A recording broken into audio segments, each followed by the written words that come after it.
Hey guys, how you doing?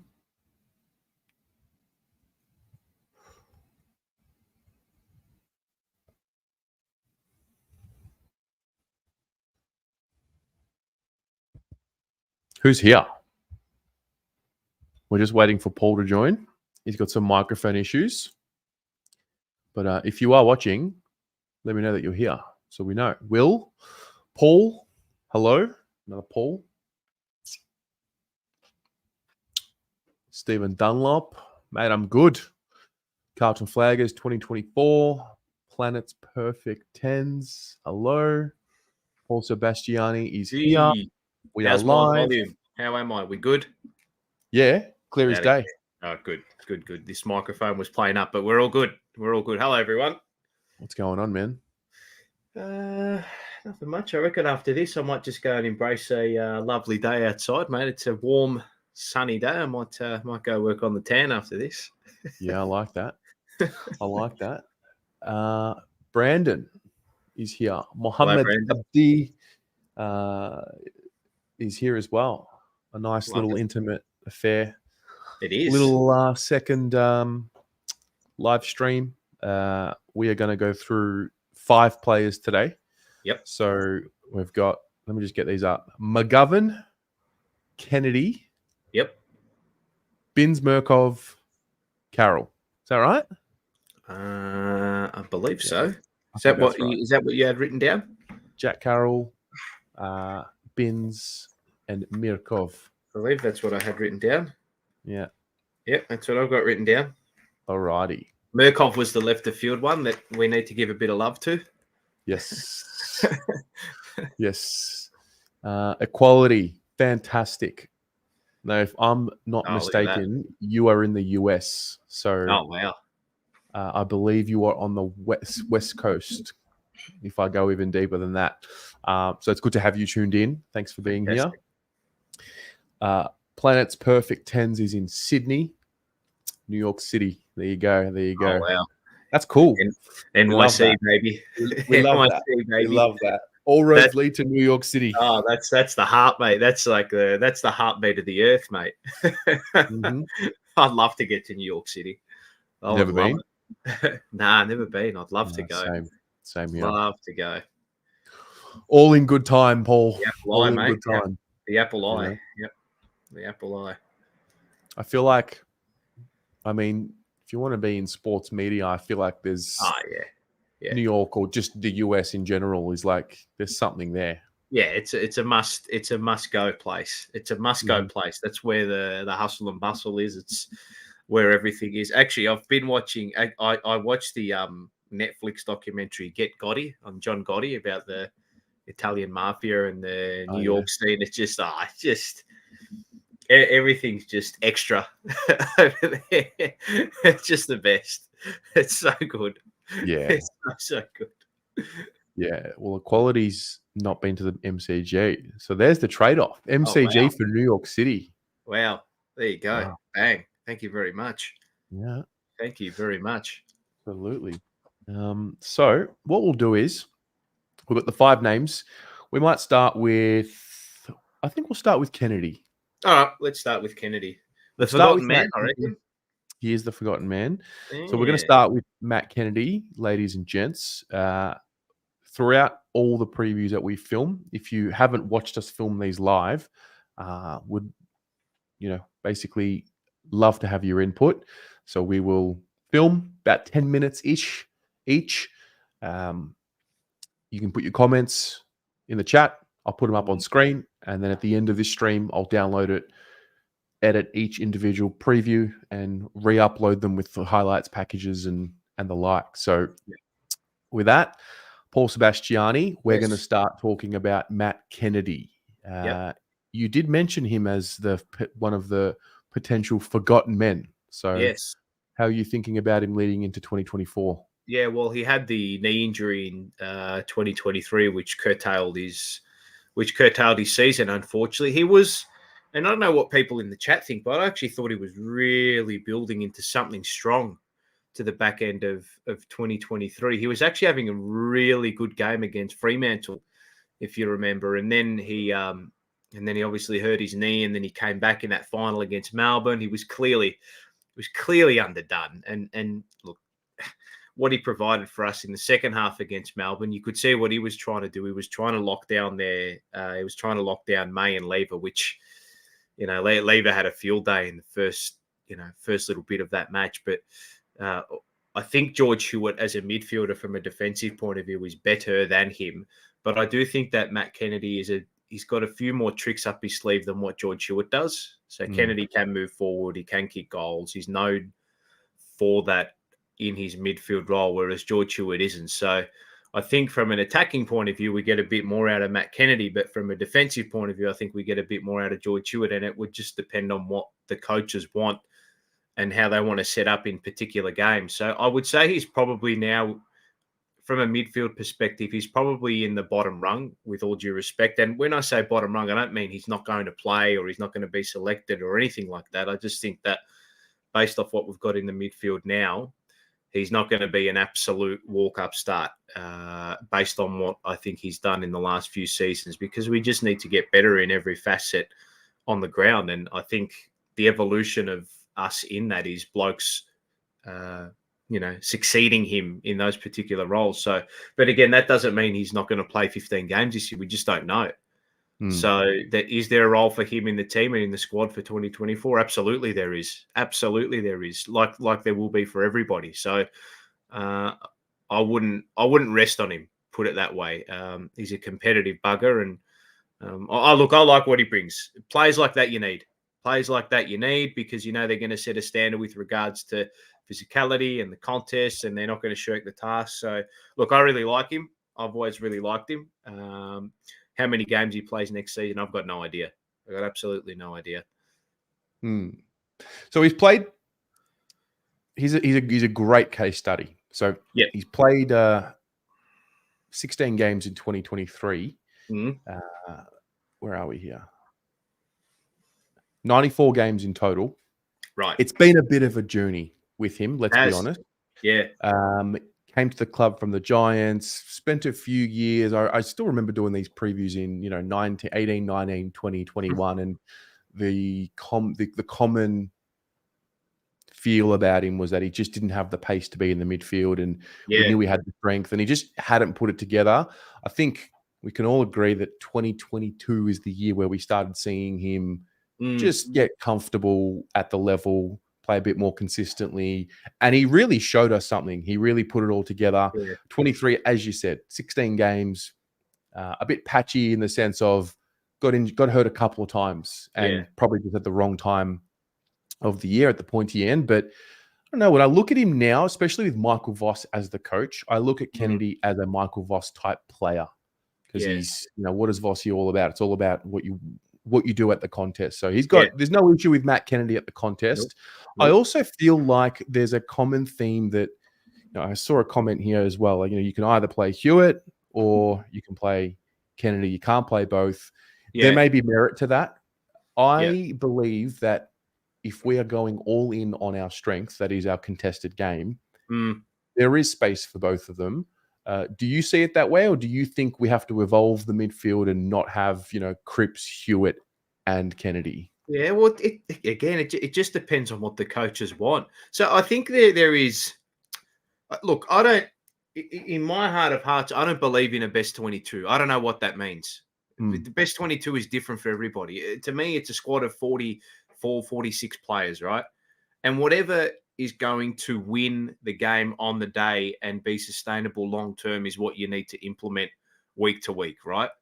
If Kennedy and Hewitt are part of that, so be it. There are going to be games where we say, okay, well, the opposition's foot speed might get us, but at the contest, we feel we have a physical edge if we play Kennedy and Hewitt. So we want to get the ball first, and we don't want them to be the guys providing the spread, which they're not. We want them to be the guys digging in and under and getting the ball out to guys like, our wingers, Cottrell and Akers, and our prime ball movers like Walsh and Chera. So for me, I think that there's room for those two players if we do need it, but it's all dependent on opposition and what the coaches want. So again, what's history said? History said in the last two seasons, Matt Kennedy is an important part of this squad. Will that change? I don't think so. I don't see anyone I don't see anyone in that midfield absolutely flying past him to keep him out and keep him in the reserves for 80% of the season. I don't see that happening. And look, touch wood, I hope they don't happen, but injuries do happen. So he's probably going to have to. He's probably going to have to come into this team at some stage. He might even hold his spot. I don't know. No, it's a good point. It's a good point. Matt's mentioned it here as well. Maybe this is now an era for us where there is no such thing as the best 22. Yeah, I don't believe it, mate. I don't believe it's the best 30. It's the best 30. It's the best squad. That's the truth. Well, what's the best 22? What is it based on talent? Is it based on the best tactical and the best strengths in the team that are going to take you to beat an opposition in that week that might not be the next week? So then that changes. It's changing every year, mate. Form dips. One thing I will say about Matt Kennedy, and I don't know if you have an answer for this too, but has he ever in his career at Carlton, outside of injury, have you ever said this about Matt Kennedy? God, he played an absolute stinker today. There's no way he should be in the team next week. I've never said that about him. No. Which is... I've always wanted more, maybe. I've maybe said, I would like to see him get a bit more fit, cover the ground more, get some more contest, but he's always brought the hard edge, always. Yeah. That's what you need. So that one thing, the only thing that's really curtailed him has been injury. And, you said it with regards to when he first came to the club, when you did previews on him earlier, he did his ankle the first game he played for us. And then throughout then it's just been a constant battle with injury. Now seems to have got his body right. And, the knee injury last season was just unlucky, isn't it?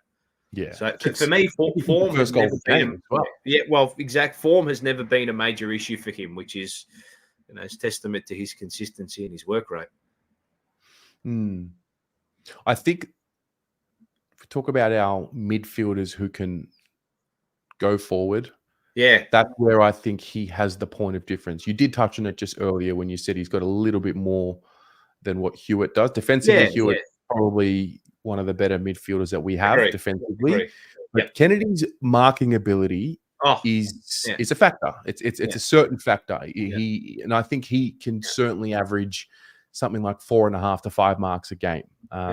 If we can get some of those marks, if it's a 25% of the game, in the forward line, then I think his versatility becomes a strength. And it's huge. Man. One thing I know about this team, how it's evolved, is that if you're hard at the contest and you're versatile, you're going to play regular football.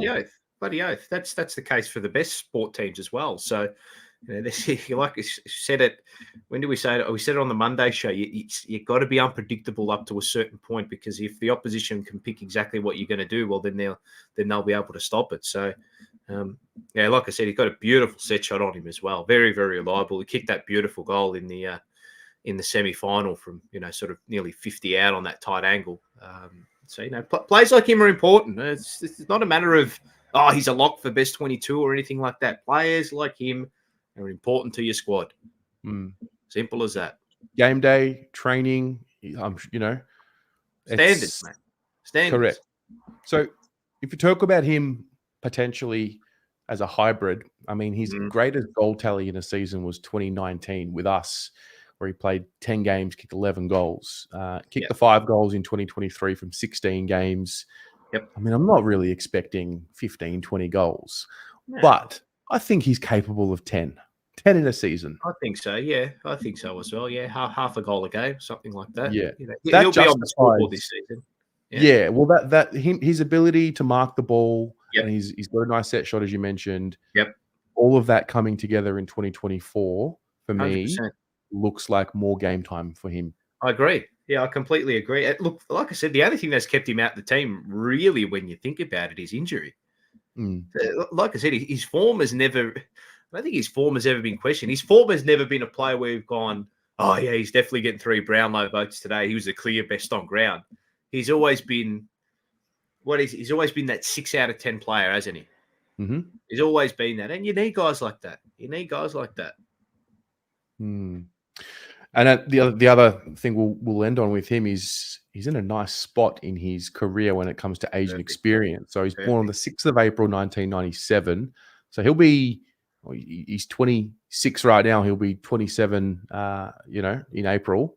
Played 94 games. So 27 years old, 94 games. Really, he's been in the system quite a while now. So he's had quite a few cracks at a preseason to know what to do, what's good for his body, what's not. And the optimist in me says it's a perfect storm for Matt Kennedy. 96 games. He'll definitely play his 100th this year. I'm just trying to think if will he play early? Don't know. Well, you did mention it. It's not a criticism that he's in the lower rung of midfielders, but the midfield's so deep. The midfield's got 4 or 5 guys who I think are at a level where they have to play. Yeah, and he probably is in that next level. That's just it's purely based off talent. So you've got Chera, Cripps, Walsh, who's in after that? Probably Doc is probably in there now as well. Hewitt, Kennedy, and then who else is there after that? Am I missing? I'm sure I'm missing someone. Cripps, Chera, Walsh. Yeah, well. There's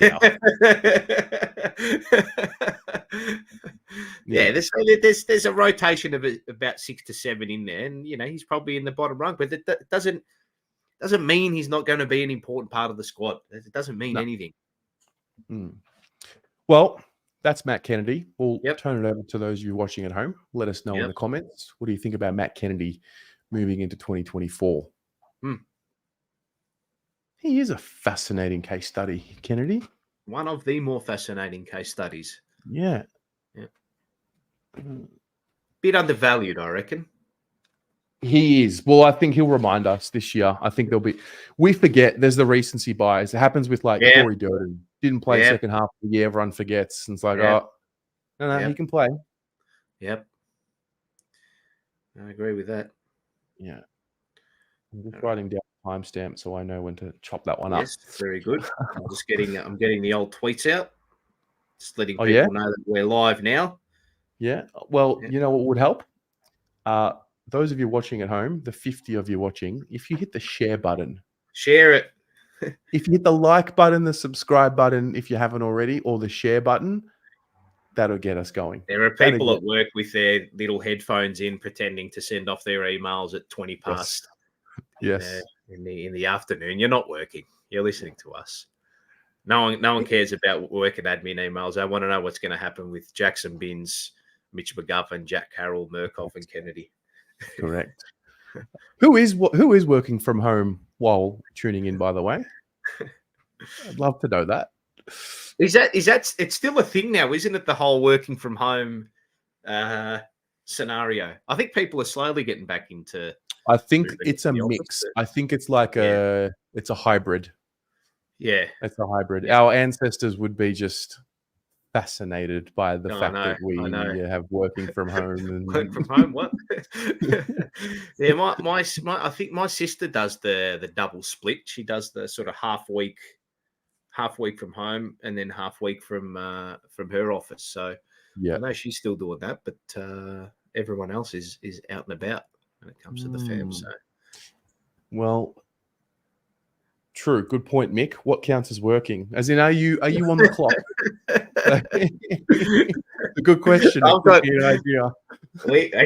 a sick puppy who old friend of mine from old workplace of mine. He works from home, but he's got one of those laptop jobs where they have to see your screen and stuff.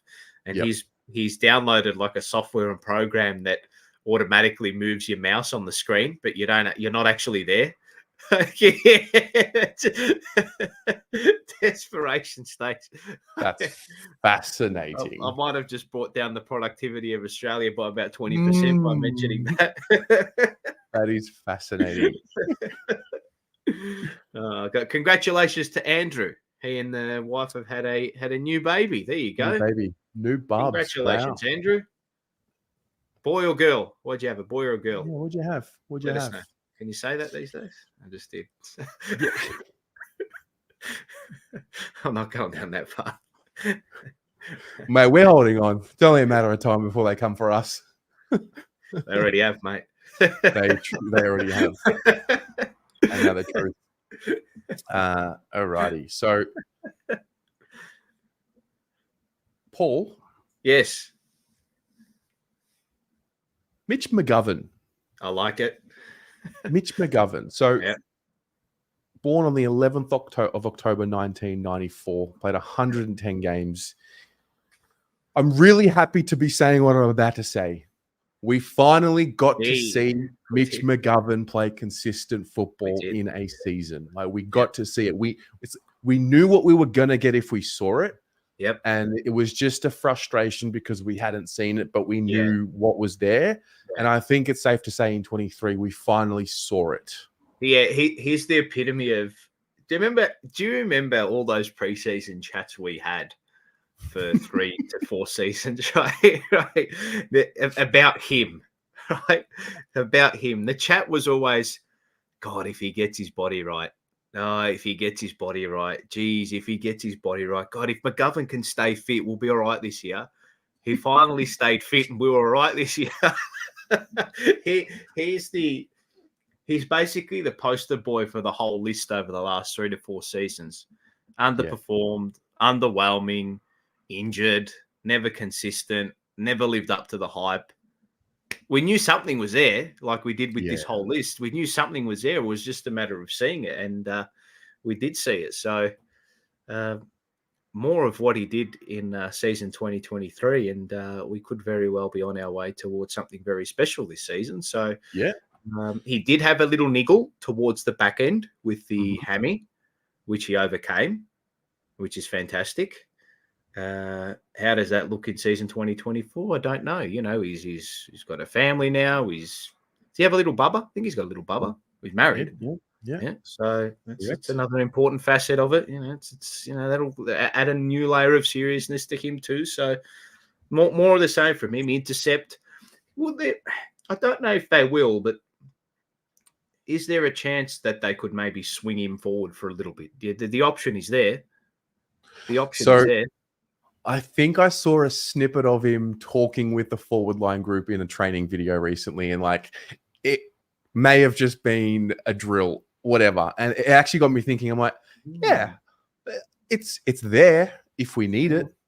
I think so. Certainly. I mean, you look at his career, starting as a forward or played a little bit of back, comes to us, starts as a forward, eventually goes back. I just want to read out his last 3 seasons. So 2021, 5 games, 2022, 7 games, 2023, 22 games. Yeah.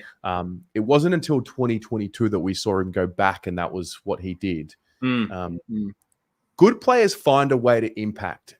I actually think he's a bit more than a good player because he can play forward. I do believe he could play forward at a high level, and we've seen him play in defense at a high level as well. So to answer your question, I believe it's there. I don't know if we announce it or anything, but it's there if we need it. Yeah, I agree with that. I think he's got the capability to, and you saw, did you see, the couple of set plays we had with him in 2023, the handball receives and the flying shots at goal. He did it against Fremantle. He did it against Collingwood for our first goal of the game that night when we beat them on the Friday night. Yeah. So, there's attacking armor in there. I think that's one thing that we've always liked about him. He, even in those moments in the first half of last season, he was always the one that as soon as he got the ball, he was looking to go. He was looking to roll. He was looking for that kick on the 45-degree angle to open up the play. That's one thing that we've never feared with him. Is a beautiful user of the ball. More of the he has the. I don't know if this is a controversial opinion. I don't think it is, but he has the capability of being a club champion. Yeah. He has that capability. He's got all Australian talent. Yeah. He has the brilliance. Yeah, he has the brilliance. So, it's a far cry from what we saw in the first bit of his Carlton career. And may it continue. May 2023 and that form continues. So, I touch wood. I pray that his preseason continues the way it is. He's had, as far as we know, it's all been pretty seamless and smooth sailing so far. So they'd have an idea of what his load management bearing is like. They'd have an idea of what works best for him now. And how old is he, by the way? What's his age? 28? Correct. Okay, right. So he's 29. He's 29. Okay, he's born on the 11th of October 94. Yeah. So he'll be 30 he'll be 29 for the 24 season. Okay. Yeah. And then he'll turn 30 at, once it's all done. So Yeah. just to touch on, you mentioned he's, away from football, his family life now. Neither of us are fathers of children. No. But I imagine, and through talking to people who are fathers of children, I imagine the added responsibility of becoming a father changes you as a man, and your priorities change, and you're selfless and the like. And you see little snippets, and like, for example, Dom McQuay talking today about how Mitch McGovern's really helped him out, taking him under his wing. That nurturing side to Mitch is starting to show a bit more. Like he's now looked at as a senior figure within the team, and I think that responsibility has helped him. Oh, I agree with that. Yeah, there's it changes because it has changed for him. When you think about it, there's, like you said, the added layer of responsibility is now there for him because it just has to occur. So he's got to put bread on the table now properly. There's no mucking around. He's got another little mouth to feed. So whether that, is it the biggest factor in him staying consistent and keeping his body right and turning his form around? We don't know, but it's definitely a factor. It's definitely a factor for a lot of these guys. Yeah. I mean, he's in this bracket of players. There's a couple of them in the team, from my view, where I say, if you can just give us exactly the output you gave us in 2023, I'm not asking for much more, not asking for much less, just kind of stay consistent with where you are right now. I think he found a really nice zone output, a consistent output that he showed he could keep up for the majority of the year. Now, he's not, I mean, he's playing a role within the back 6, 7. He's playing a role within the system. He could get more of the ball if we were a lesser side. I do see that in him, but from where I see him, just, mate, 22 games of Mitch McGovern, we're a contender. The only thing, spot on. Exactly right. The only thing with him is just reliability. That's all. Yep.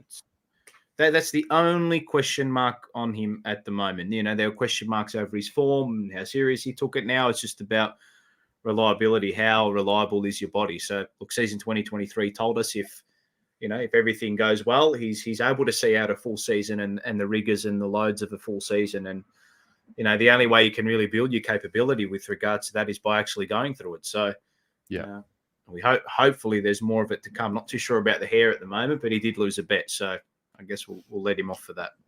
Yeah, the light color expressing himself. Yeah.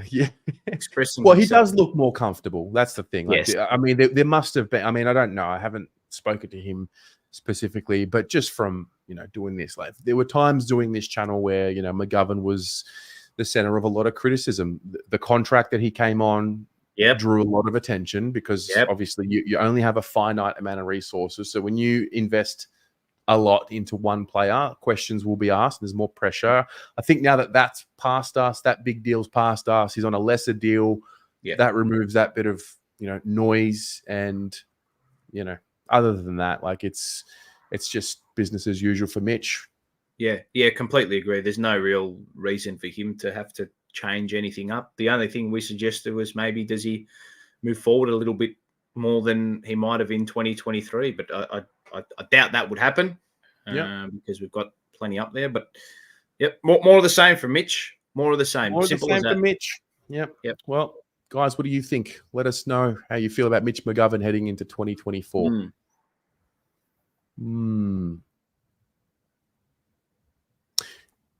Could have been a different conversation if Akers doesn't mark that ball in the semi, because it was McGovern that was right there.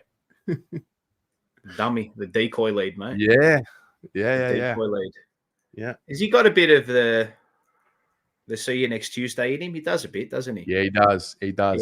Yeah. Do you remember, might have been his first year with us, we played at the Adelaide Oval and he fucking got Zach Butters tried to sell candy to him.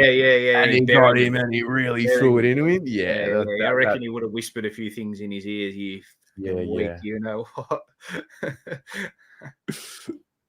And then I think also, when else is? Oh, do you remember when we played Essendon and he literally jumper punched? Oh yeah. We made that a big. we made that a pertinent point on the jumper punch. Yeah. Yeah. So he's got a bit in him. He's got a bit in him. Good. It's good. Alrighty. Jack Carroll. Yep. A big, big preview for Jack Carroll. I'm here with Paul Sebastiani. Paul, Jack's born on the 20th of December, 2002. He's played 6 games in his career. And I think because of the way the list has evolved and the list changes that we made, there's this perception that it's a really important year for Jack Carroll in his development because he now gets maybe a little bit more opportunity to show what he's done. You've watched a lot of the VFL over the last few years, well, really always. So you've watched a lot of him. How do you feel about him moving into 24? Yeah, he's still very, very raw and very, very young. So I don't think we've got a true gauge of what he's capable of just yet. His VFL form, I think, sort of fluxed last year a little bit, but I think what's going to occur this season is he'll play VFL in the first bit. There's no doubt about that. But he's going to have the added responsibility of taking the reins of the VFL midfield for the first half of the season because there is no doubt, there is no Fisher. So he, just by state of where the list is at, gets catapulted into an on-ball role in the VFL where he's going to need to take more responsibility and he's going to be one of the guys in there that's going to have to lead the way. So he's definitely put on more size, which is something that needed to happen because he was slight. So one thing you'll notice too with him in the VFL, he's just a clearance. So I don't want to say clearance king, but his first frame of thought as well is to, when he gets ball at the contest, is all right, gain territory, clear the ball. And then the second option is to try and dish off via hand. So I think the decision-making side of things for him will just continue to hopefully get better. So striking the balance between knowing when to dish off the handball to a better option and gain territory when he needs to. So there was a wing role that opened up for him in the first part of his, I think it was under the first part of his tenure with Vossi. I remember when he played that North Melbourne game and a few times in 2022 where he did line up on the wing. He didn't look completely comfortable at the level. I remember that Collingwood game he played in 2022 where did he come on a sub? Potentially. He came on as a sub, yeah, when we were wearing the colourful top, the Indigenous tops, and he looked like a deer in the headlights a few times. So I remember he got run down, tackled when he had acres of space to run into, and he just didn't look. He didn't look at home. I remember the first goal he kicked against North Melbourne, and everyone got around him, and everyone thought, okay, yeah, this guy's got something. But again, he's only how old? He's 21. He's still young. He's still a kid. He's very young. He's still a kid. This will be his 4th season in the system. He didn't play in 2021. 2022, as you mentioned, the North Melbourne game, played against Adelaide the week after. It was really his first 2 games where there was a bit of excitement, like, oh yeah, like very young player, 20-year-old, 19 touches, 18 touches. And then it did tail off a little bit in 22. And then 23, we only saw him once in round 4 against North Melbourne. And we didn't see him for the rest of the year. So I wouldn't say it's like make or break for him, but I would just say you got to take your opportunities when they present themselves. And I feel like with Dow leaving, and as you said, with Fisher leaving and Ed Kerno leaving as well, like in that VFL side, like if he can put a really strong season together in that first block of the season in the reserves, we may see a little bit more of him in the AFL in the back end of the year. And the reality is we need someone from this younger group to show us something for, moving forward. Yeah, and I think what's good about him is his point of difference is that he's a left-footed midfielder as well. So he can change the angles if he is in the team as well, which is a very, very important thing in the game with his zonal marking and, zonal defenses and all that kind of stuff behind the ball. So, look, is he going to play early in the season? I would think not. But that's only just because he hasn't really been – I think his VFL – stature now will only rise because of what's happened with the list, and there's a clear sign by our list management that they're backing him in as that 21, that sort of 21 to 22-year-old age bracket and younger, that he's going to be the one down in the VFL to lead that brigade in the midfield. And how he handles the extra responsibility, we don't know because we haven't seen it yet. So he could, he could thrive. I'm thinking he will. He's one of the players that I picked out from left of field to to really take the next step and elevate his game and put together a consistent body of senior football in our AFL team. What that looks like, it could be, I don't know, it could be only 6 to 8 games this season, and then you build on that and you continue to grow. I'm bullish on him. I also love that he, Dirds, and Motlop live together, because they're all hard workers, all of them in their own right, and I'm sure they bounce off each other, and I'm sure their relationship is strong as well. I have this, picture in my head. I think we've only seen it for one game, maybe two, where all three of them have played. So there's a nice environment that I feel totally comfortable with and confident in as a fan, knowing, all right, what's his away from footy like? What's he around? So no issues there. I just hope that we get to see a bit more of him. I'd like to see a bit more of him this season. I'd like to see him at least by the end of 2024 to be talking about him in the vein of, oh, all right, 2025, we definitely have one in Jack Carroll. Like, I'm confident he can get there, but I still think there's a step for him to take this year. I agree with that. I think, you want to get to the end of the year where, like I said, he's played a 6 to 8 game block. Yep. And that then entails a contract extension. Really, that's what he'd be looking at individually. And I think if he can hit that marker, there's absolutely no doubt that he'll get signed on for probably be a 2-year deal, something like that is what they'd sign him up for at the back end. So again, he is bottom rung midfield at the moment, but that's just purely based on his scenario. He's only 21 years old and he's barely been able to show what he's got. So I'm predicting a big year for him just with regards to influence at AFL level. And the influence at AFL level may be because his form at VFL is stellar. And that, the floor gets raised again. That's what we've always spoken about. The floor just needs to continue to be raised. So for me, there's more upside with him compared to guys like Fisher and Dow, because they probably reached their ceiling. They're hitting 25 years old, those blokes, and what you see is what you get with them. Can they perform better in a different system? Maybe, who knows? They're not our players anymore. So, like I said, list management has backed in Jack Carroll. And it's not a case of we had the option of Dow, Fisher, or Carroll. It's more along the lines of, okay, well, these two guys are gone, but we've got this guy here. So long term, let's say 5 years from now, like, what is the scope for him? What does his ceiling look like? What is he? Yeah, I'd just say pure on baller, to be honest. Yeah, I'd say pure on baller. Like I said, there was the mode there where we did line him up on the wing a few times, which would suggest his running ability is not too bad. But just with where our wings are at the moment and the players we've got there, I don't see him playing any role there unless it's a minimal rotation or something like that. I don't see him there. For me, it's just pure on ball, I would suggest. And I think each AFL team, like premiership teams, you need at least 7 to 9 on ball rotations for me, whether that's pure midfielders or midfield / forwards or defenders / forwards. You need at least 7 to 9 rotations on the ball. And I'm hoping he's one of those. I think he will be. Yeah. Well, we're hoping for it. It's a big year for Jack. It's huge. Massive. We'll see what happens. So those of you watching at home, let us know what you feel about Jack Carroll heading into 2024. Carroll. Christmas carols.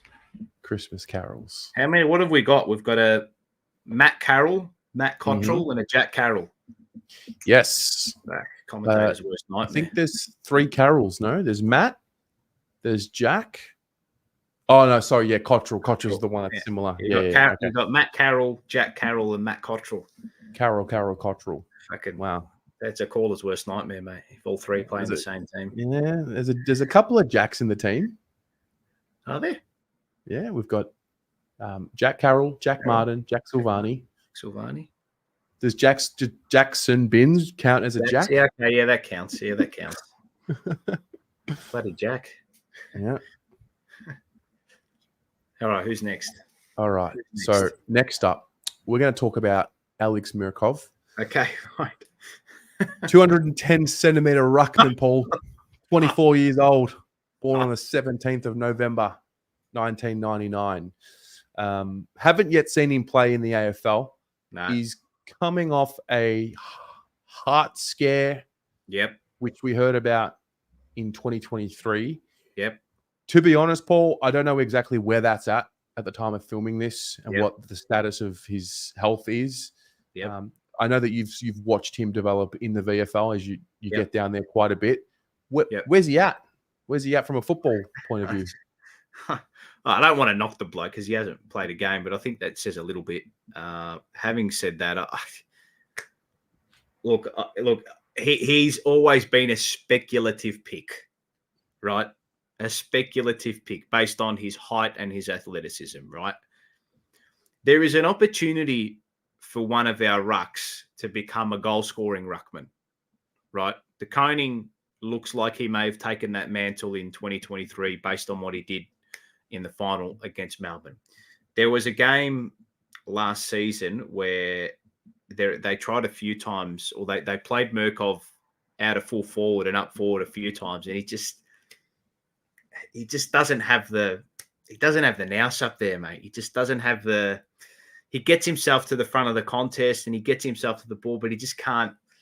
I don't know. He just, for some reason or another, he can't clunk him.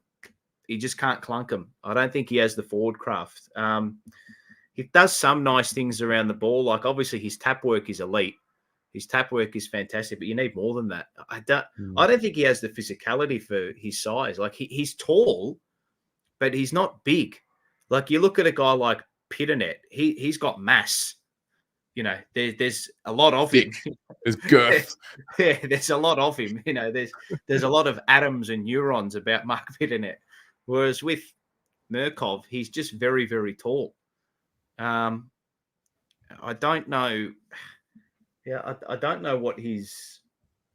I guess that's probably his strength. Really, is that he's the tallest player on our list. But I don't know how far that's going to get him, unless Pitternet and De Koning and Hudson O'Keefe all fall over. I think Harry Mackay's ahead of him in the ruck. Jack Silvani's ahead of him in the ruck. Lewis Young's probably ahead of him in the ruck. Hudson O'Keefe? Yeah, Hudson O'Keefe, I think, is a better footballer already. So, look, again, it's not – I don't want to knock the kid or slander the fella because, you know, he hasn't played. I just don't think he's good enough, personally. Can he prove me wrong? Maybe, I don't know. But it's not – like I said, it was a speculative pick. It's a rookie pick. It's not like – If he doesn't have a year where he's playing AFL in 2024, I don't think it's going to be I don't think anyone's going to be too concerned because the area on the list can be supplemented with quite easily. So look, it's on him. I don't know what more can he develop to become part of the senior squad. Like I said, for me, it has to be that goal scoring forward, which they tried in the VFL on a few occasions, but I just don't think he has that in his game. I hope he proves me wrong. I hope he proves all of us wrong, but he's on the. I would say he's on the outer. Yeah, my perception of where he's at, and this is, I mean, take it with a grain of salt. I've barely watched him play in the flesh, but there's Pitto and TDK are in that bracket of they're the ruckman, first choice. Yep. Jack Silvani will help out if there's an injury. Yep. Then there's the hole / the opportunity. And I feel like he's fighting with it with Hudson O'Keefe. Yeah. In 2024, I feel like the two of them will sort of battle it out in the VFL for that title, we'll call it, of that next rung. I know Lewis Young has played ruck at times, and I would assume with Lewis, we're going to focus on him as a defender first for 24. So I think for Mirkov and O'Keefe, who we will do a preview on at some later point, it's just about, here's the opportunity. What are you going to do with it in 2024? Yep. No, I completely agree. I have no idea what he's going to do with it. Absolutely no idea. I think just based off what I've seen, and we don't see it absolutely every day, but I think Hudson O'Keefe is a better forward than him, just from what I've seen and what I saw in 2023 in the VFL. What that means, Tez, I got no idea. I've got absolutely no idea. Haven't seen enough of him. You know, if we were privy to training every single day and we saw what he was capable of, we'd have a better judgment. For me, like based on what I see, I think he's probably in that 40 to 44th player mold in the squad at the moment. So he is, I don't want to say last, but he's bottom It's got some of work the to do. pecking order. Yeah, he's got a lot of work. He's got a lot of work to do. Got a lot of work to do. Yeah. So, all right. Well, short and sharp. That's Alex Mirkov. Let us know in the comments what you think about his prospects heading into season 2024. I will say one thing just before we wrap him up.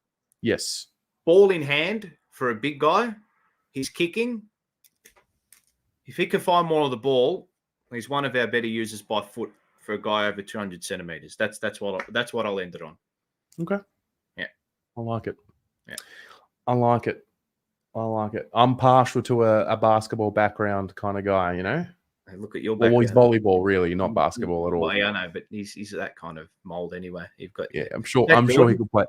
Is that Jordan in the back there? That is Jordan in the back, mate. That's the goat. That's the goat. That's the goat. And don't want to hear none of this. And I love LeBron. Love him. Don't ask Mars that one. Why is he a LeBron goat kind of guy? Man, mate. Yeah. Jordan played against bums, apparently.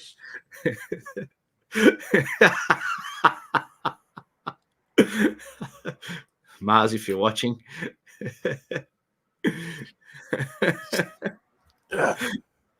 He and his brother Michael had a massive debate with another mate of mine at the dinner table about a year and a half ago. It got heated, heated, mate. Yeah, it got really heated, really heated. I can imagine. Yeah, yeah. Nah, Jordan's the OG. That's the OG. Yes. Anyway. I'm excited to talk about this guy. Yeah. Really excited to talk about this guy. This is another one of those young prospects that's just, he's impressed from afar, and it looks like some opportunity might come his way in 2024. We are talking about Jackson Binns, born on the 29th of October, 2004. It's a young lad, Paul. Just 19 years old, mate. Very young. He's very young. Yes. Yet to play, but had a really, really good debut season at the club, and in particular in the reserves team. So let's talk a bit about him. Let's unpack Jackson Binns. What does the year look like for him?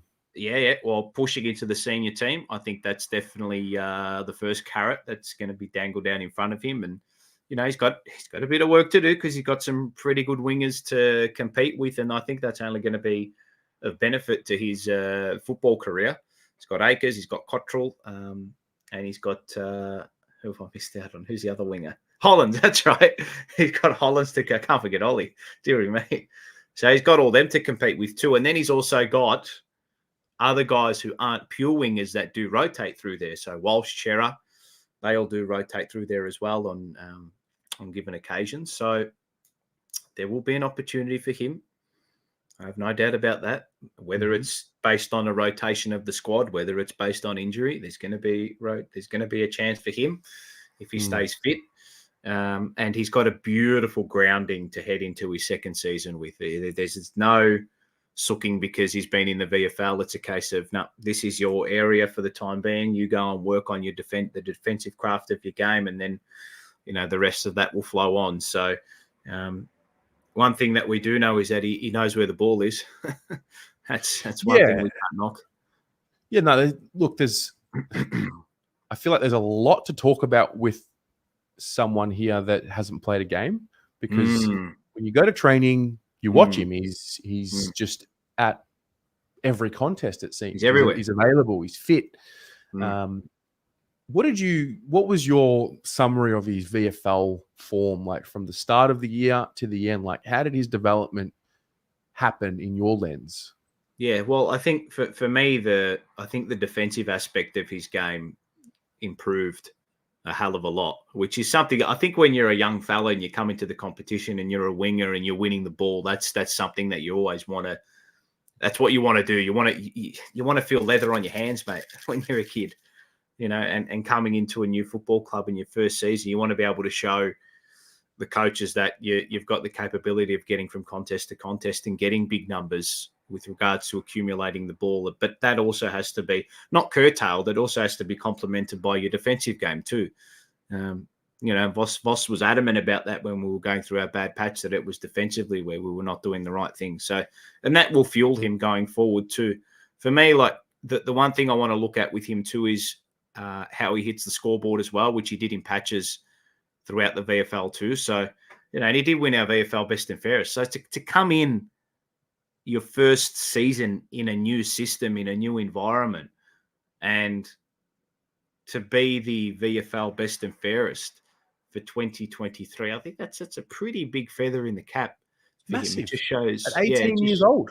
I know, it's great. It shows his professionalism. It shows he's willing to work on what he needs to work on and earn the respect of the guys who were above him and earn his spot in the team. And, we always speak about, what do we speak about often? What's always been the speaking point every bloody Thursday in season?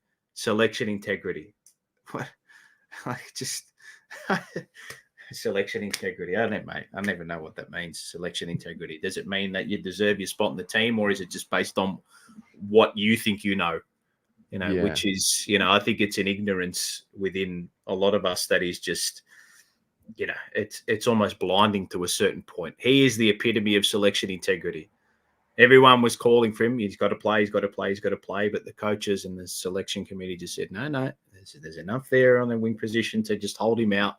There's no rush with him. Let him develop down in the VFL. And, for me this season, the one thing that, and I mentioned it, I think I mentioned it on the Monday show. It might be a bit cheesy and corny, but I just love his, the character, the energy, the buzz, the smile, the jovial and convivial, professionalism that he brings to the team, I think. So, great runner, finished top 5 in the time trial. I think he was second. Yeah, huge, massive. That's clearly an improvement on 2022. I think he also represents a change within the club in the last 5 years. So it's interesting. A couple of seasons ago, before we had solved the wing issue, had he been drafted, he would have played probably straight away in his first season. And that was the story of a lot of our draftees 5 years ago, 6, 7, 8 years ago. Like you get drafted, we're in this phase of our rebuild, and you play games, and apparently they'll pay us back. He's a bit different. We get to really put a plan together for him. He gets to hit milestones every season. And by the time he plays, I mean, the journey for him looks like it's a development journey until he's, knocking down the door. And then when we need him, he'll come in, and hopefully he'll stay in the side and then become a regular contributor. Whatever that looks like for the rest of the side is what it is. But it feels good to know that we don't have to rush the process. And it's fascinating. You just mentioned it on Thursday. It seemed like every week, why isn't Binns playing? Well, we don't need Binns to play yet. Yeah. Exactly right. Yeah. There's no point. You don't want to force the issue on the kid. And I think the one player that I wanted to mention too, and he comes from an opposition club, but they're not similar positions or anything like that. But I just look at him and I think, okay, that's what I understand is the whole VFL, do your apprenticeship, ply your trade, and then you're ready for it. Tom Atkins did it at Geelong. Great call. VFL for a prolonged period of time, and when he hit the team, he's ready, and now he's a gun premiership player for the Cats. I'm hoping something similar will happen with Binns. He's a lot younger than what Atkins is, obviously, but he's got a great grounding to hit season 2023, season 2024 with as well. So he played nearly every game in the VFL, which is fantastic. So it just shows that, the rigors for an 18-year-old and a 19-year-old of VFL, he can clearly handle it. Now it's taking the step up to the next level. And he does remind me of Ollie Hollands because of his aerobic capacity. He'll be able to get from contest to contest at AFL level. So he won't be one of these players that looks lost or anything like that. It's your ability to get from contest to contest will make you seen at the level, which is what Hollands does. And that's why he was in the team straight away, because his running capability was phenomenal. And the way and the angles with which he attacked the contest that were second to none. So, it's a good spot for him to be in. I think the carrot's still dangled out there in front of him. He's very hungry, and he sees the pathway there as,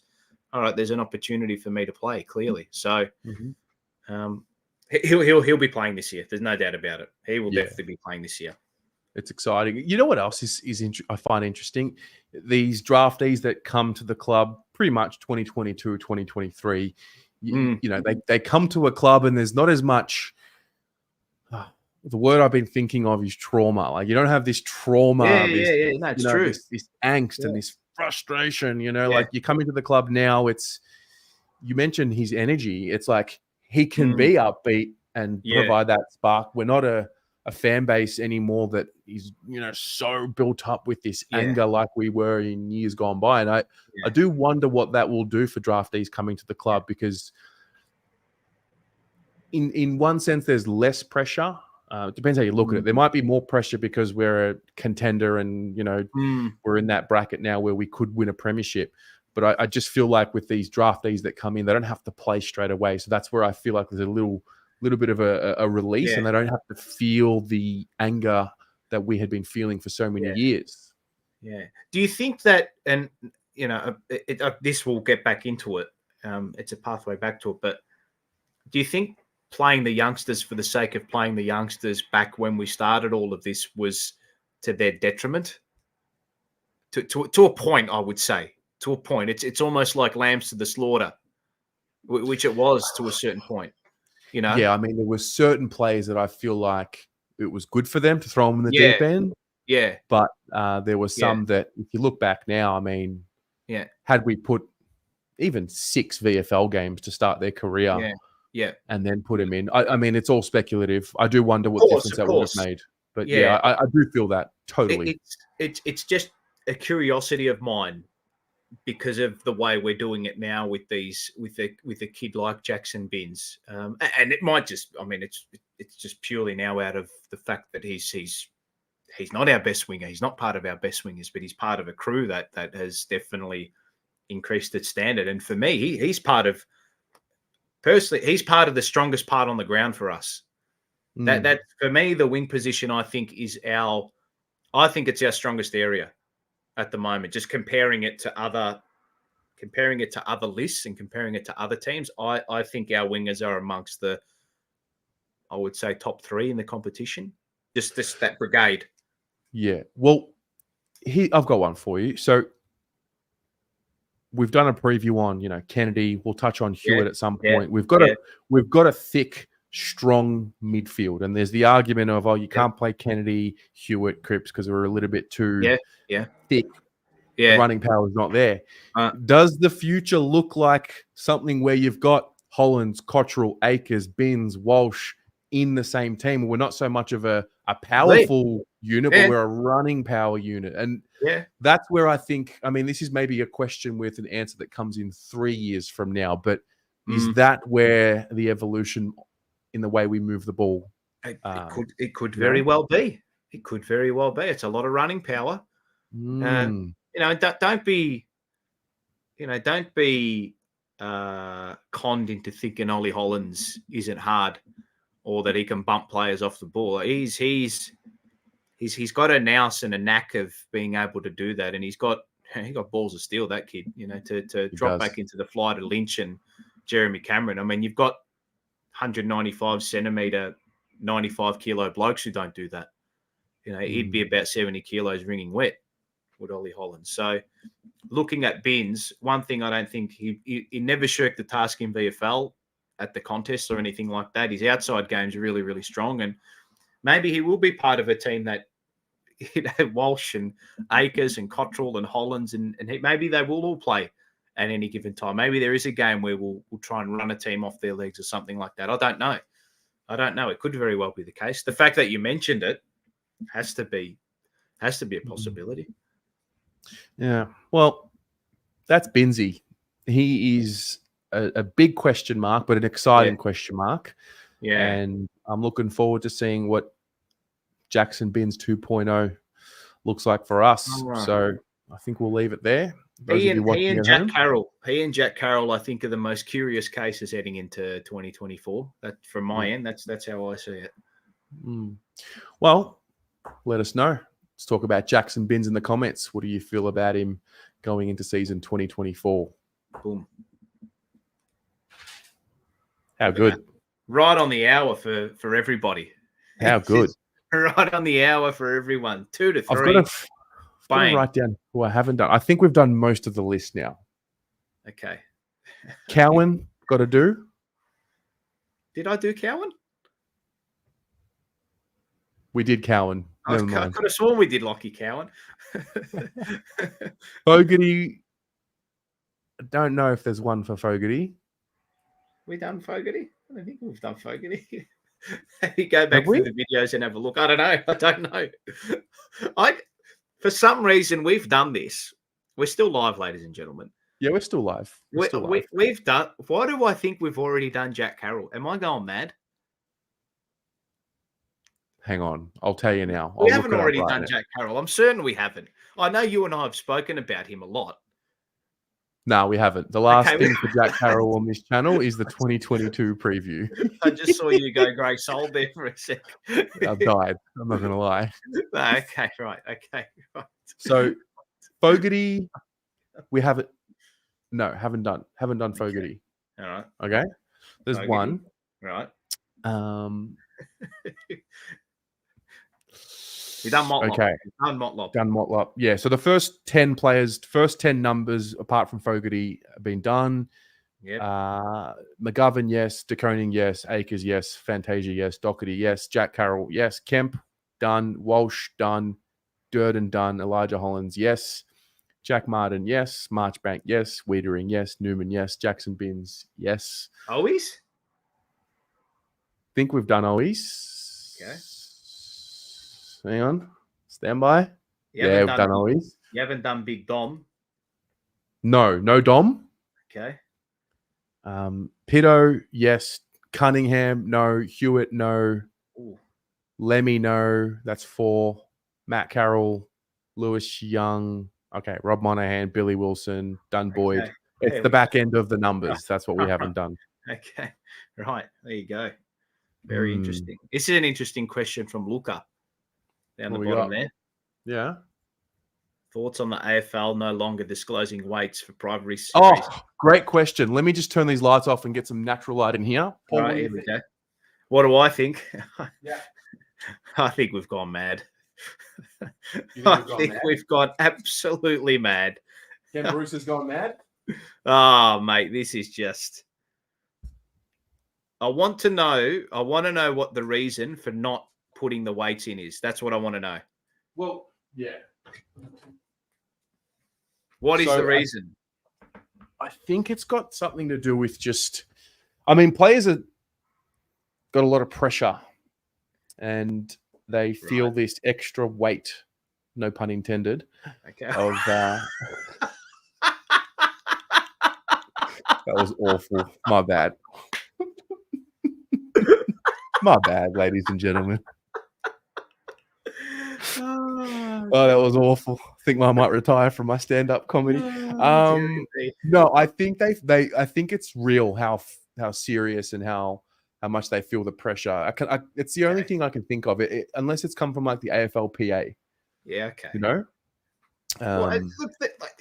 it's like, you know, when I get to the gym and I work out when I can and do what I can to stay fit and all that. For me, the number has never been it's never been something I've put up in lights or anything like that. Not strength and conditioning or anything like that. But yeah, it's more about your functionality, your VO2, your muscle mass, all that kind of stuff. And it all has to be functional to the position. So skin folds are the one that they look at. Not so much the playing weight itself, but it's like a guy could be 100 kilos, right? But you might be 197 centimeters and just be a ball of muscle, be absolutely enormous. So, what would Charlie weigh? Charlie would be near, he'd be pushing 95, wouldn't he? He's big. His mass. I wonder if it's still on the website. No, on the website, on the Carlton website, it says that Charlie's 94 kilos. So, there you go. Yeah. So, I mean, we are just moving into this modern world, and the modern player, the modern human, the ones that are born in the 2000s onwards, it's just they're different people. They've got, they're just more in tune with their emotions, feelings, whatever. I mean, back in the day, it was used as motivation, and nowadays they don't. You can want it to go back to the way it was all you like. There's a reason why this is all happening, and I think it's got to do with it's just a different human. It's an evolved human. You've still got to set a standard, though. No, of course. I think they still do. I think internally they would still talk about their weight and their skin folds and these things. I just think putting it to the public is a different story. Like, I mean, I actually think the wages are the ones that should be made public. We talked about this with Joe. Because would you prefer the external to speculate on player contracts, not knowing what the contracts are, or would you prefer them to speculate, because they're going to speculate anyway? Of course, on what the actual contract is. Yeah. Hey, Oud. Happy Friday. Bang. Thank you. Happy Friday. Oud with the 80 kilos. Thank you. 80 kegs. The 80 kegs. It's the push and pull between both, isn't it? It's okay. Well, if we make the weight known and we make the wages known and the salary known, there's going to be less talk about it because it's out in the open. There's no speculation. I don't have to, quash rumors or anything like that. But at the same time, if you ask people in the chat, do you want people to know what your wage is, where you work? I guarantee you 99% will say no. But there's a different accountability when you play at the level. It's tough to compare us common folk to a professional athlete, and that's where I think the balance hasn't been struck yet, because the reality is professional athletes are held to a different standard than the general public. That's true. It is. Yeah, it's true. It's true. It's like the Coliseum, mate. You said it, and you said it during the season. I remember you and I were having this discussion that there has to be a point where they're not treated like the gladiators in the arena at the Coliseum. So the monkeys, they're not animals. So they need to be treated with a level of respect, no doubt. But they are also so far removed from the common man, woman. What they do with their jobs are very unique, extremely unique. Yes, correct.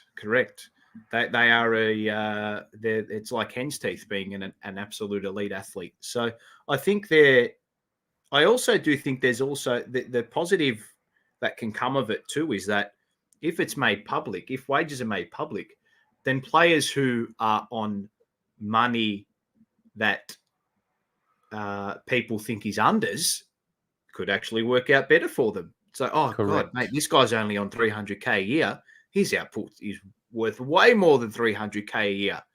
And the agent gets involved, and there's pros and cons with both. How do you weigh it up? Who knows, mate? Who knows? Yeah, I mean, look, there's an argument to say that if you make the salary figures public, then the speculation moves away from what someone should be paid, and it turns to, why is McGovern getting paid this much when he averages less possessions than Lockie Cowan, who's a second-year player, and you can sort of create division that way. So there's no right or I don't know if there's a right or wrong answer, but I do think that it would be better to speculate about someone's salary knowing what it is than what it isn't. Yes, I think the more truth and the more that is put out there, the way I think it can only benefit everybody, but that's provided that the players want it to. So if they want to stop the media speculation and all the hype and the rumors and the rumor mongering, well, that's one way of doing it. But it may create a wicked problem where the problem you tried to solve in the first place actually creates more problems than there were initially. So I don't know how they weigh it up, but I guess they take into account public sentiment, they take into account the AFLPA, they take into account the players, the coaches, all of that. So look, player weight, it's not the record, but look, the actual number itself does not. It's it's a measurement to a certain point, but it's not all of it. So, yeah. But like I said, I would like to know what the reason is first. If it's, we're scared that people are going to say something, then, well, mate, what are you doing there in the first place? I don't think there's been a I single hope it's not that. report. I hope it's not I don't that. think. Have you seen a report lately about someone's weight in terms of he weighs X That's the kilos? I don't thing. think I've ever seen it. I have not, unless there is a spate of direct messages or something has happened where players are feeling, anxious about people continually calling them out. But even then, like, it's not the weight for AFL players. I don't think has ever.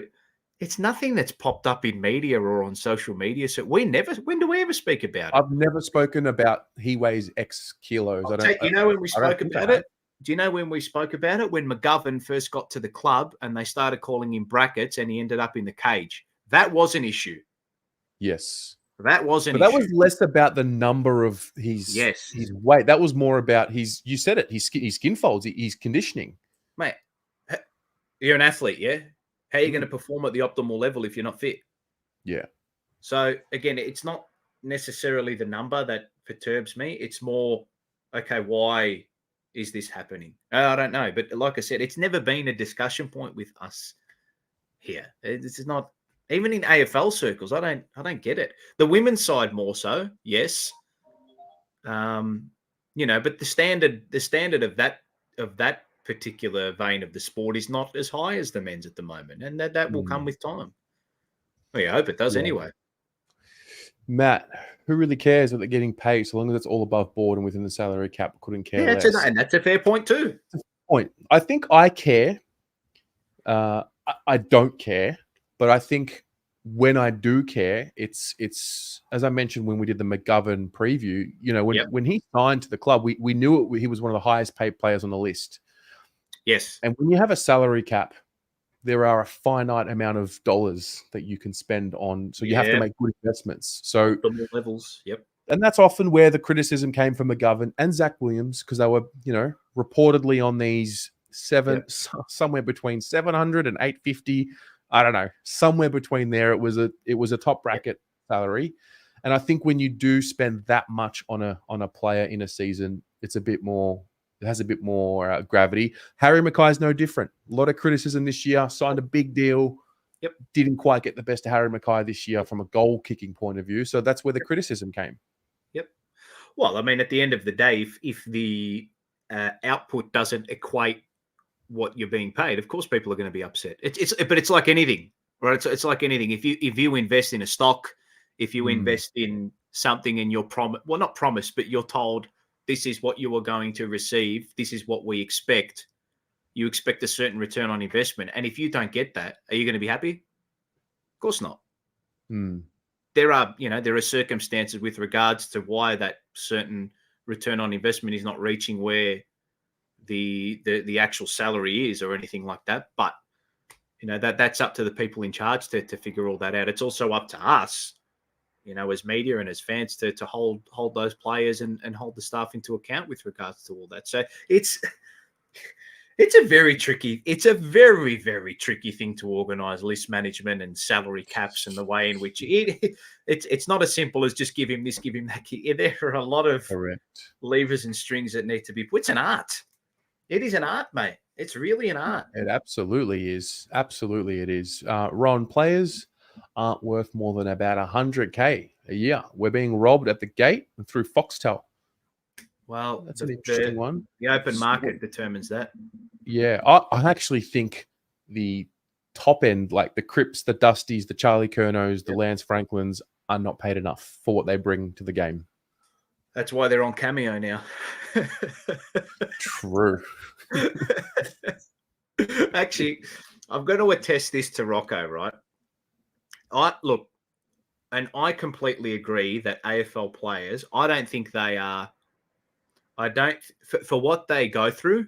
Yeah. Compared to other sports, the rigors and the brutality that they go through compared to other sports, I don't think they are reimbursed enough based on that. Yeah, I agree. Right? But the problem is it's not a global game. Hence why they don't have the cash and the dollars. Right? Do you think executives should be paid more than any player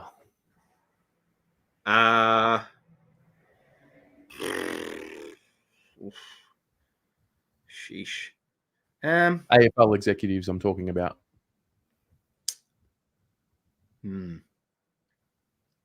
It would depend on the benefit that they bring the game, wouldn't it? What their role entails. Every role is different. And again, the market determines what the price is. It's negotiated by parties. That's a very good question. It's a very, very good question. Well, look at world football. Players are paid more than managers. Yep. Because players to a certain point bring more benefit now than what a manager does. I don't know. It's a very, very intriguing scenario. It all has to be negotiated, doesn't it? Yeah. It all has to be negotiated. Interesting scenario. Very interesting. Oh, that's what I had to say with regards to Rocco. So he said, oh yeah, sorry.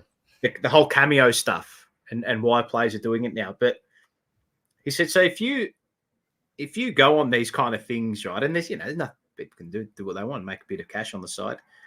You make a video for someone, right? Say hello, happy birthday, and you charge them.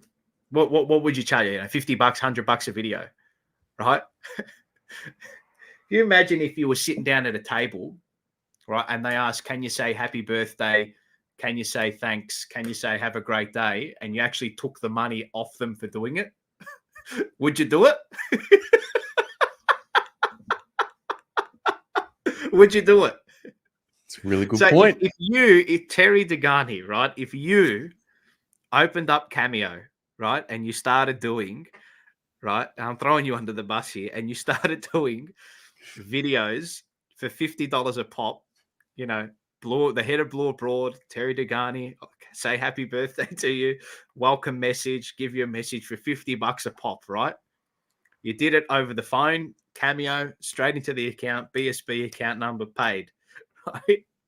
If you went to Carlton training and someone asked, "Oh, Terry, can you do a birthday message and a thank you and a welcome message for someone?" And you said $50 and they gave you the cash, would you take the cash? Nah, I can't. Right. It's a really good comparison. Right. It's actually brilliant. Right. I don't think. In my mind right now, like I can't see myself doing Cameo or anything like that. I mean, I don't know. But at the same, I don't begrudge anyone that does do it. Like, fair enough. If someone's willing to pay you $50 to, record a 30-second video, fair play. Not for me personally at this point. I think this is about as big as my profile will grow. I'm the Carlton guy, That's about it. In the Carlton circles, it might mean something, but like in the real world, it's I'm just another little blip on the universe. Equality says it, right? A lot of people would take the cash if it was put in front of them. Hey, that's true.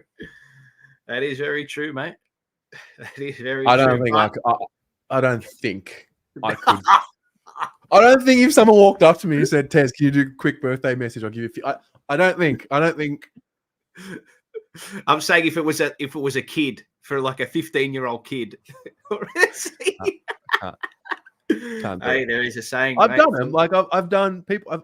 I've done a couple of birthday messages for people. Like I did one for Tori's dad Tony for his birthday. I've done a couple. Like I'd never charge. I've actually got a funny story about Travis Boak. Okay, right. So growing up, I had a really close friend of mine who was a Port Adelaide supporter. Right. And after I did my time a couple of years doing the AFL China game, I met Travis Boak a couple of times and we knew who each other were. And I don't like sending that type of message like, "Oh, hey, can you do this video for a friend of mine?" But I did it in this case because this was a really good mate of mine for his 30th. Okay. And I messaged Brokey. I'm assuming he'd be all right with me telling you this. And I messaged him saying, "Do you have a link to a Cameo? Because I want to pay for it." And got a friend of mine who's 30th. He's like, "No, I'll do it for free." It always stuck with me. Stuck with me. See.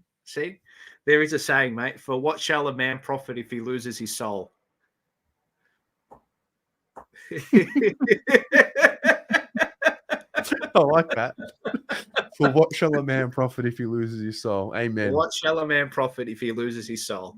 Yep. It's straight out of religion last year 11, I think. Yeah. Well, while we're on the topic of just general AFL news, what Yes. have you made about the Clayton Oliver, Melbourne latest, Joel Smith, like just it's hard. It's hard. It's a sensitive topic. Yeah.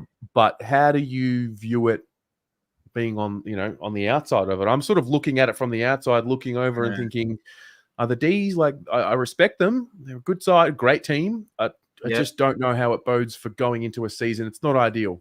No, it's not. It's a there are a few bowel curling, gut churning stories I think that we have all heard that have not been portrayed in mainstream yet, that have just raised the eyebrows. I'm at the point where I feel sorry for him. He's a man that's going through a bad patch, obviously, and everyone goes through bad patches in life. His has just been portrayed in public, whether that's fortunate or unfortunate, because he's being held to absolute account now. So, at the end of the day, you've got to take responsibility for your actions, and he's probably at the point where he's trying to get there, but I don't think he's 100% there just yet. And this is me just looking at it from the outside in. So there's an issue there. There's no doubting his talent as a footballer. There's no doubting his work ethic when he was playing really good football. He's amongst one of the best midfielders in the competition.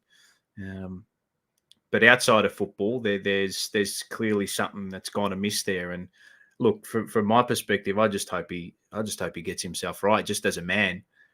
Of course. It's tough, mate. Like it's he probably in this mold where he thinks the whole world's against him and everything's just piling on top of him, and his career is flailing at the moment, and he's sort of been he's been hung out to dry by his coach, I think. Well, just based off what he said about Joel Smith in that. Yeah, well, that's the other part I wanted to touch on. How would you feel about that if that was your team? If that was us? How would you feel about those comments? It's hard. We're talking about hypotheticals because it didn't happen to a Carlton player. Yeah. Like, what would you want to happen? I had this discussion with a few, and I actually said, and I don't know if this is true because we haven't, but it could be. There might be things going. There might have been things that have happened at Carlton from Voss's time there until now, where he's had to deal with maybe something like this. I don't know. We don't know. To me, Vossi doesn't seem that type of man manager. He seems to me to be the person that'd be on the blower straight away. What's going on? What's happening? Where do you need help? What's going on? Tell me. Let's come in. Let's try and solve this like men and sort this out properly. I'm not going to not talk to you. No contact or anything like that. I'm disappointed. I'm angry, but the only way we're going to get through this is if we look each other in the eye and have a chat about it. I don't know. We've seen what's come out recently with Tom Williamson. Yeah, we've seen that. We don't want to rehash old wounds there, but something's gone awry there. They're not all prim and proper.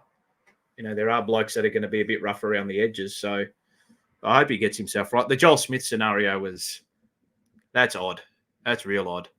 The Goodwin's comments on SEN just ring in my head. I haven't spoken to him. It's like strange. Really? Strange. Really? Very strange. I don't look. I'm not an AFL coach, right? If one of my players, if something like that happened to one of my players, I'd be on the phone straight away. Regardless of if I was angry or not, I'd be on the phone straight away saying, if it was an angry side of me, I'd be saying, mate, what the fuck are you doing? What's going on? Come in. Yeah. Let's have a chat. What's going on? Is there something deeper? How can we help? We all wear the same Guernsey and we all come into work every day. We've all been through stuff. How do you sort it out? I don't know. It's just a very odd scenario, which I think could have and should be handled a lot better than it has been. Yeah. Ron, just let him be. Footy's too regimented now. guys like Plugger, Diesel, and even Gaza would struggle to get a game with all the silly rules around the club. I don't think it's about that. It's just like he's got a problem at the moment. It's Yeah, not about he's got an issue. There's something that's not right there. You know, Gaza, good Lord, mate. God, like, you know, he had a wretched time of it off field when he finished his career. And imagine social media how it is now, back then. And that's the part that I think often gets lost in debates with people who they talk about, oh, you know, the greats, you know, Sticks and Diesel and you know, all of these guys, and either they would have handled it and they were tougher men back then. And I disagree, because we don't know how they would have handled going out of their house, out of their club, into public, knowing that at any given time, anyone could have a camera on them. They didn't live through that. No. So the digital age is different. It's a different paradigm. It's a different realm. It is. You know, the digital age is different. Pressure. Yeah. Yep. Knowing that everything that you say or every action that you commit, you know, is being watched. But is that the ultimate accountability? I don't know. Well, it is. That's the truth. It is. I think the dirty little secret is that in the 80s and before, you used to get away with doing the wrong thing because you didn't have accountability. Exactly. And that has been masked as, oh, these guys are tough guys that used to go out and drink before games and have a dart, you know, half time and these types. I just find that rhetoric interesting. Yeah. You know, they're all tough bastards, you know, like to run back with the flight of the ball and get cleaned up. I think the players are tougher than they've ever been, just physically. They're the biggest and best and strongest that they've ever been. I don't think there's an argument with regards to that. But, I don't know. Clayton Oliver, to go back to him, there's something not right there, and he needs to somehow get himself right. I don't know how that works. Who knows? I feel for him. I feel for him, mate. Mate. You know, I feel for him. Yeah. And this is where that conversation around, you know, footballer, human comes to light, and what's the balance? Because he's now, more than ever right now, Clayton Oliver is dealing with a real human issue, which, look, at the same time, he is accountable for his actions that he makes. And that's not to say that he's not. He's obviously just going through it, which we all do. Exactly. At the end of the day, the only way he can sort it out is if he takes responsibility for all of it. That's it. The only way he can sort it out. It's the only way. The mirror. The mirror. Such a good meme. Yeah. Such a good meme. Yep. Anything else? This has been great. A great training chat we have next week. So thanks, we will set that up Friday at 9 a.m. You will be away, sir. I will be away. All right. Yeah. So next week. So Friday, I won't be at open training. And those who have asked, Friday, it's open training. I won't be there. Paul will be doing a training recap. Yep. So we'll be doing that. I will hopefully be doing some sort of a live stream if the internet's all good and getting to you that way. But very nice. Yes, that's what the week, the upcoming week looks like. Yep. It's going to be a nice build into what's to come for February when the practice matches hit, and then in the blink of an eye, the season will be here. Let me just go through. Ord has put in another 80 on your Ord. Yeah, he said, agreed, players don't get paid enough. Everything gets scrutinized. Yeah. Rick, it could be argued that it is. Like I saw an advertising board from 1880 circa. Coca-Cola has cochineal relieves fatigue. Cochineal is merely a colouring agent. And Ron thinks that players aren't tougher at all. They can't even put their heads over the ball. I disagree with that. They definitely put their heads over the ball. You've seen Patrick Cripps? I think the game's quicker now than what it's ever been, therefore more dangerous. Yes. And there's no what's been removed from the game now, the way I see it, is the like the king hits from behind, which is a dog act off the ball, which is actually not. It's actually a weak act. Yeah, exactly. It's a thug act. Yeah, it's a coward's act. Yeah. So let me just see here. So we've got a match simulation against Geelong on the 22nd of February Pencil it in, at baby. 11 a.m. Pencil it in, baby. I want to give a big shout out, and they'll love this, to the older. We've got a little, and I actually wanted to mention this too, and I'm going to cut this and send it to the lads. We've got a little. Do you have? And I think everybody has these crews that we've got at the King at the Edwards Hotel, right? It's a little pub in Reservoir, mate. Little dingy little pub that we frequent near Edwards Lake. There, you know the area. Anyway, that's where I grew up. Yeah, mate. Humble beginnings, my friend. Hey, you say humble beginnings, mate. 1.5 million for a house out there now. Yeah, now it's a bit different. Get about it, mate. You got to be a millionaire to live in Reza, and Coburg too, for that matter. We've got a little. It's like a little Carlton crew. There's 4 of us. We get together maybe 2-3 times a week when we can, and it's just everything is just Carlton. So to Daniel, the big Imbeezy, he'll be there next Friday. To Matt Galanti, Matty boy, to Phil. I think hopefully they're all going to be frequenting the training sessions. So that's what it's all about, mate.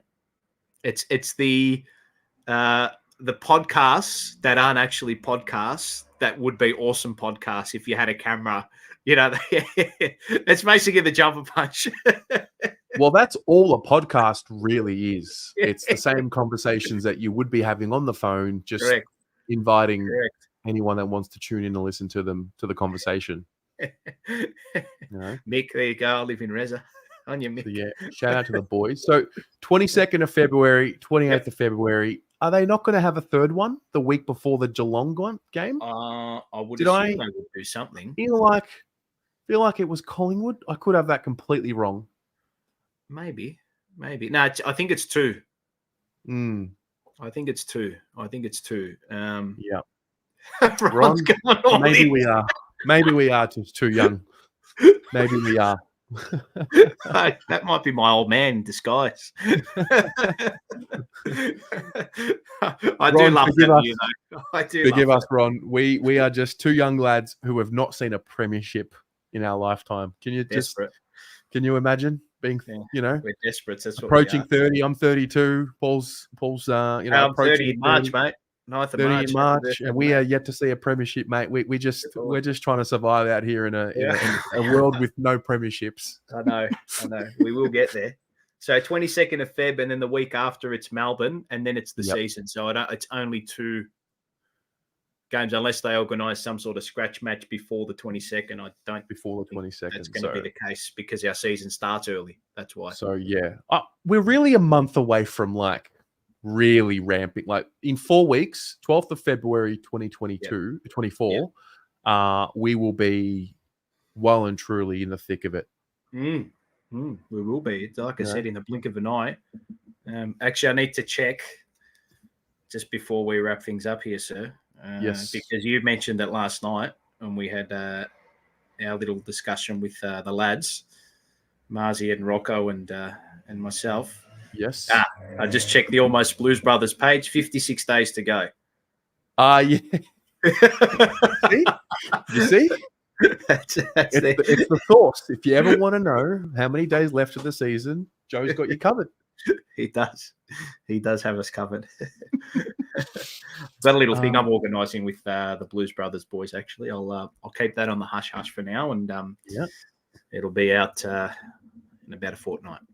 The what? Sorry. There's just a little thing that I'm organising with the ABB boys. Beautiful. It's a little thing I'm organising. A few little audio and video things that we're putting together. So sit tight. No, I like that a lot. Yeah. I had another one. I had another question. Come on, find it. Player payments, salaries, board. Clayton Oliver, Joel Smith. Here we go. Voss's 2-year extension. Yes. We haven't discussed this. You and I. No, we haven't. Okay. Arguments for and against. Okay. Where do you sit? Right. Okay. I'm happy with it. Right. I'm content. Now I'm going to get up my Twitter poll. I'm going to share it right now. Oh, yes, please do. Yes. Have you got it? There it is. You got it there? Yeah. Okay. So I thought this would be a pertinent discussion point. Now, obviously, the overwhelming majority there. How many votes are there? 1,207. 1,207 votes. Final results. Size. Decent. That's a bit of a 10,000 people looking at this. This is a good sample size. Yeah. Decent sample size, right? So what's that? 80. What is that? 83.5% have said yes. Yep. It's a good thing, right? Now the comments were very interesting here.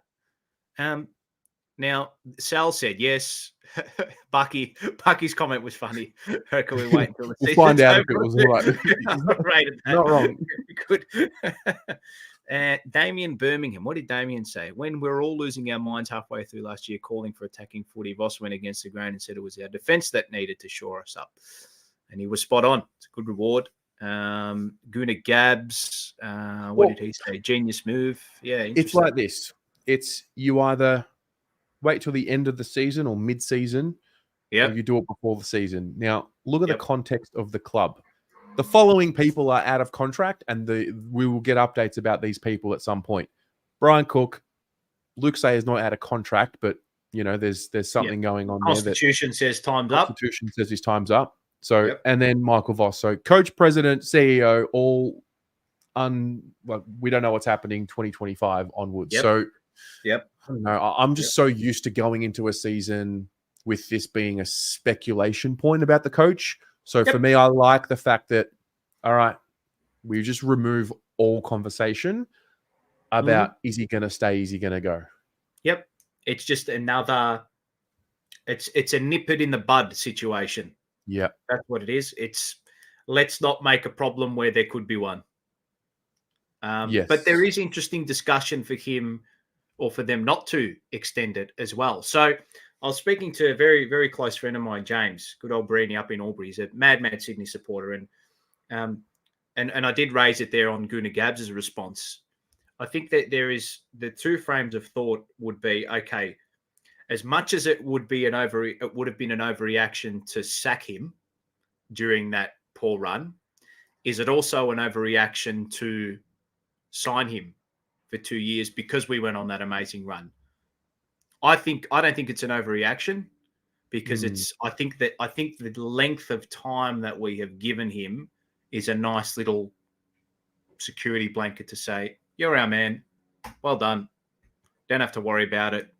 Media speculation is not going to be, there's not going to be anything surrounding that. And I don't think, we're not a bottom four team or anything like that. So the form, I highly doubt the form will completely drop off. And I think I think the true reflection of us is the back end of season 2023. That's how I see it. I think he's our guy. Yeah. I wanted this extension after Essendon 2023. Right. Yeah. I said extend him, right? I think when you find your person who demonstrates the values that you want to move forward with as an organization, you back him in. You back him in, and I don't like the idea of pressure on coach. Yep. Going into a season because Carlton narrative is different to say always Fremantle narrative. The heat isn't as strong as what it is for Carlton. Carlton heat and criticism is strong. It just the strongest. Yeah. So. Yeah, I like this. I like this. And if things don't go well, look, let's be real. Remember 2012? Started the season very well. Brett Ratton gets the sack at the end of the year. Do we learn from that? If touch wood, I hope it doesn't happen, and I hope we've already lived through the poorest years. But if something goes wrong with the team this year, that's out of our control, like what happened in 2012 with a couple of key injuries and things like that, didn't have the depth. I'd like to think we still back him in. Yeah, look, we had injuries last year too. It's not. Yeah, we had injuries last season too, so I don't think I think that's a massive thing. But I think there's enough there to be able to keep us in the mold as competitors, regardless of what happens to that. So, What's Peter V said? Not really fussed. He's earned it. Not sure it would have been better to extend the contract after halfway through the season, regardless. He's not going anywhere. Yeah, exactly right. Look, I like the stability frame of it. Finally, we've got stability. We've got a stable boat, and when it's rocked, we know it's going to remain calm, right? Having said that, I think as a coach, look, you have to worry about your contract. I get it, but just now we can just worry about coaching now. Yeah, just worry about coaching. You're Michael Voss, head coach. You're not Michael Voss, head coach. I have to worry about my contract. That's not your title. Yeah, and also, coach doesn't mean you can't. I mean, if we decide we don't want him to be the coach anymore, it can still. Any contract can be terminated. You just got to pay it out. Correct. I don't know. I back in Michael Voss to have the competitive will to get this team to a premiership. Like, no questions about his motivation and his ability to lead people. And there have been questions around his tactical nous, which is why I think we invested in Jordan Russell to free up Ash Hansen, correct, who takes care of that. So, yeah. Interesting scenario. I think 2 years I think it's just a nice time. It's a reward for saying, okay, well, you're in the, we're in the doo-doo for a little bit, but you can, as much as you can look at two halves of the season, ultimately making the decision, you've got to look at it as a whole. You've got to still preliminary final. Mm-hmm. We're a few kicks off a grand final. Was that maybe an overachievement based on probably what the majority thought? I know they're probably not thinking that, but it probably is. Look, to me, he deserves the extension. I'm happy that they've done it pre-season. I'm happy that they've done it now. It just alleviates any question marks leading into season 2023, and that's it. Season 2024, and that's it. Away we go. Yep. Simple. And the overwhelming majority in the vote said they're happy with it, so must be doing something right. Did you see? I started the best 22 series, right? And I'm going to share my screen in a minute. Yep. Saw Nick Newman. Hang on. I've got to find what I'm looking for. YouTube. Right, yeah. Okay. Never found what I'm looking for. So here we go. Right. This was my back seven. Yep. If I had to pick a back seven, so 6 on the field, 1 on the bench. What's going on here? Oh, that's playing. Yep. Let's go back. Yep. There we go. Pause that one. Right, yep. There. Thank you very much. Yep. What's your back seven?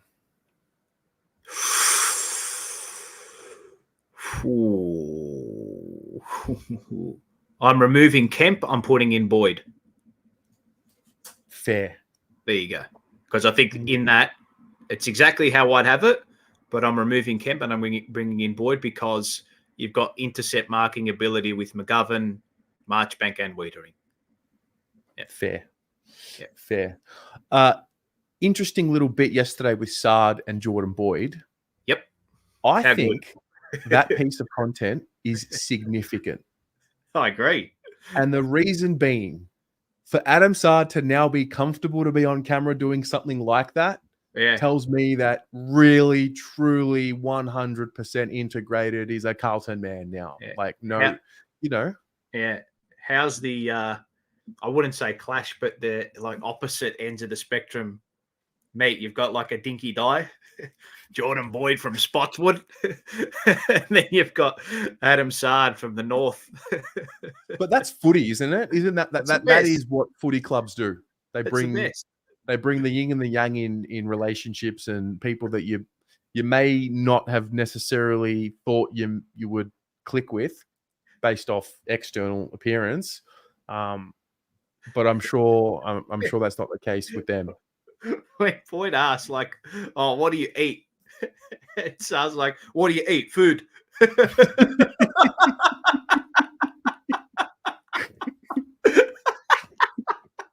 was very good. It was very good. I got to give Carlton Media some props there. It was very good. Well, see, that is how you document and highlight the real players as humans. Like that was real. That was really good. That was authentic. It was. I will say, and I know you were asking, that Carlton, that Blues cord cap. Yeah. It's for sale at the Carlton shop. I saw it. Don't worry. Yes. I'm going to go pick one up before I leave. I'm going next Friday when I'm there. I'm going to go purchase one from the store. I'm not really a cap kind of guy. No, Lately, I have been. have to be. That just got me going, man. I want to, good. The old cord cap. Yep. Yeah. Yep. For those of you who didn't see it, good content at A1 Bakery. That A1 Bakery, Zartar, they're all the Sydney Road. Yeah, there it is. Yeah. That's the one. Oh, yeah, good. Yeah, real cord subtle. Cap. Yeah, like it. My kind of vibe. Yeah, yeah. That A1 Bakery content was, as Sardi put it, like the Defenders A1. A1 baby. Well, this has been an A1 stream. That's what it's been. You might have to cut this into 2 parts, mate. Player previews and just the general news update. General news updates. Yes. Yeah. I think that's it. We've covered everything. It's 3:47 on a Friday.